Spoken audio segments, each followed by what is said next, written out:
In November 1991, the basketball legend Magic Johnson would shock the sporting world by announcing that he was retiring from the NBA due to having tested positive for AIDS. Following this shock announcement, Diddy would reportedly get an idea to organize a charity event to raise money for the fight against the virus, which was becoming a major epidemic in the US during the early 90s. Diddy would ask a good friend, Heavy D, real name Dwight Myers, to participate in the event, which would be a celebrity basketball game and a concert that would include names like Boyz II Men, Run DMC, and Big Daddy Kane, all major names in New York's bustling rap scene at the time. The event would be held in the gymnasium of the City College of New York, located in Harlem, which at the time had a capacity for about 2,700 people. For the event, Diddy would authorize the printing of 2,000 tickets to be sold in advance, which according to the flyer for the event could be purchased at two locations: a clothing store called Boss Emporium, which was owned by infamous Harlem drug kingpin Kevin Childs, and the famous Apollo Theater in the heart of Harlem. Now, the first problem would arise from the fact that Diddy had seemingly added the Apollo Theater as a purchase location without first asking the theater. They would apparently decline the offer, as it was in fact owned by a company that was a competitor of the Kiss FM radio station, whom Diddy had retained in order to advertise the event. This relatively minor plunder would become exemplary of the rather nonchalant and negligent attitude that the organizers as a whole seemingly had towards this event. Another such example being the fact that Diddy would later admit that he had not read in depth the promotion contract that he had actually signed, and wasn't seemingly aware that he was actually in charge of buying insurance for the event, or the fact that there was seemingly no organization to whom part of the proceeds would be donated to, as the organization that was mentioned on the event's flyer could not legally accept this kind of donation, nor had they even allegedly been asked if such a donation would be possible. There was also seemingly confusion amongst the different parties as to who would be in charge of the security and how many guards would be attending the event, the actual number in the end being seriously undersized in relation to the size of the crowd that would turn up. On the day of the planned celebrity game, crowds would begin forming already several hours before the start of the event, which would actually surprise the security personnel who weren't expecting so many people. The gathering crowds would be split into two lines: those who had already bought tickets in advance and those who were looking to buy tickets from the gate. And at first, things appeared to be going smoothly despite the number of people looking to gain entrance to the gym being much larger than what the organizers expected, and in fact, much larger than what the gym's maximum capacity even was. However, things would begin to unravel fast when the celebrities began arriving to the event, with the arrival of Mike Tyson and LL Cool J bringing the crowd to a frenzy, as Gene Deal, Diddy's former bodyguard, would later describe to DJ Vlad during an interview.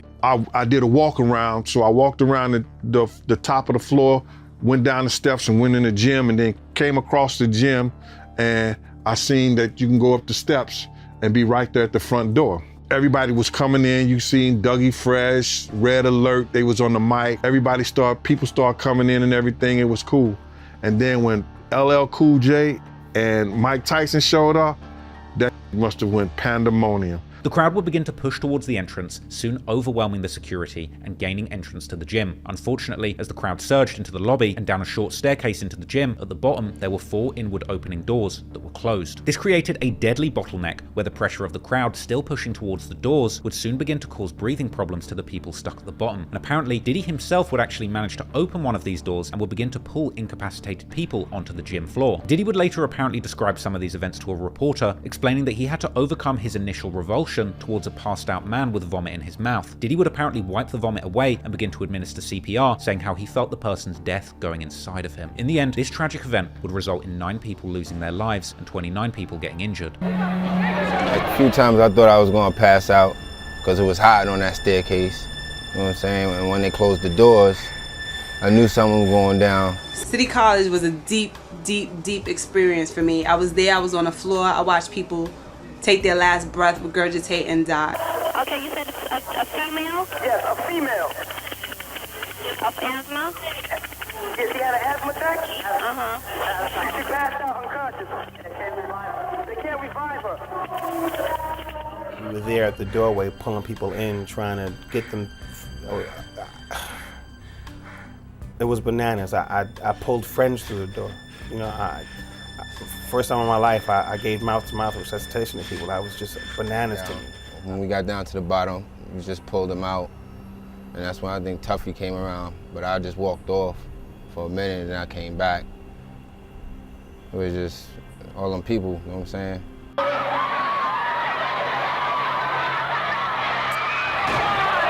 It started out as a basketball match between rap stars. The Heavy D and Puff Daddy charity basketball game benefit. What happened? We got a lot of people here dead in the gymnasium, please.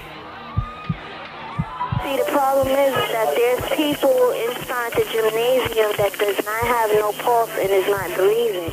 The following day, the horror of the event became front-page news all over the country. And in the coming days and weeks, the New York newspapers would make several pages-long special reports on the events that led up to this tragedy, with the headline of one of these reports asking, "Where's the money?" as the journalists weren't able to find the donation for the alleged AIDS nonprofit that was supposed to be receiving part of the event's proceeds. Also, Diddy from the beginning would be under major scrutiny, as journalists begun digging into matters like who was responsible for the undersized security detail, the oversized crowds, and the missing charity money. And they would even interview people from New York's rap promoter scene who were familiar with Diddy's past events, with one promoter describing the situation as dangerous and unruly. This would be the first time that many New Yorkers will become familiar with Diddy's face, as he and Heavy D would do their own damage control, attempting to explain how things could have gone so terribly wrong. Diddy would seemingly attempt to push the blame on the police, who had been apparently incredibly slow to respond to the events of that evening, and some had even refused to enter the gym after there were already reports of people passed out, as the gym, according to the police, was actually the city college's responsibility. One article would even point out how this tragedy had derailed Diddy's rocket-like rise to the top of the rap industry, whilst describing Diddy as a classic overachiever, not shy about stepping on other people's toes to get what he wants. In the aftermath, then New York City Mayor David Dinkins' administration would release a comprehensive 67-page report titled "A Failure of Responsibility," which would actually place blame on all of the parties involved in the tragedy, including Diddy, who the report would criticize directly for delegating all of the work to his inexperienced assistants, employing an inadequate number of security personnel, failing to inform the crowd that only those with advance tickets would actually be permitted onto the premises, and creating inappropriate marketing by mentioning a charity cause without actually making specific arrangements to donate towards such a cause. As Gene Deal would confirm to DJ Vlad, it was this incident that allegedly led to Diddy getting fired from Uptown Records, which would allegedly cause him to actually be placed on suicide watch. And because of that incident, Puffy got fired from Uptown. Yes, he did. We put him And on then you- suicide watch. Oh, he wanted to kill himself. Yeah. I mean, I can imagine. I mean, you feel partially responsible for 9 people dying, including a pregnant woman, which is technically 10 if you think about it. Yeah. I think that he was on suicide watch because he thought he lost everything. However, as soon as Diddy had been placed under the scrutiny for what happened, he would also seemingly be let off the hook. And already, just a few years later, the media would begin putting out what seemed like puff pieces, where Diddy was presented as somebody who had vindicated himself of all wrongdoing, and his career behind the scenes of the rap industry would actually continue to prosper. A year has passed since the CCNY tragedy, but people have not forgotten what happened, including the event's promoter, 22-year-old Sean Puffy Combs. He was cited in the New York City Deputy Mayor's report for failing to adequately alert student organizers to the need for strong security and crowd control. Since then, Combs has maintained a low profile in the press, which he feels has wrongly portrayed him. I'm famous for like the kid in their minds who threw the tragic City College, and that's kind of hard for me sometimes to live with. In the first couple of days when it happened, there was nobody to really answer for what was going on, you know what I'm saying? So I think the media and everybody was trying to figure out why this happened. Like, people are tired, especially amongst black people.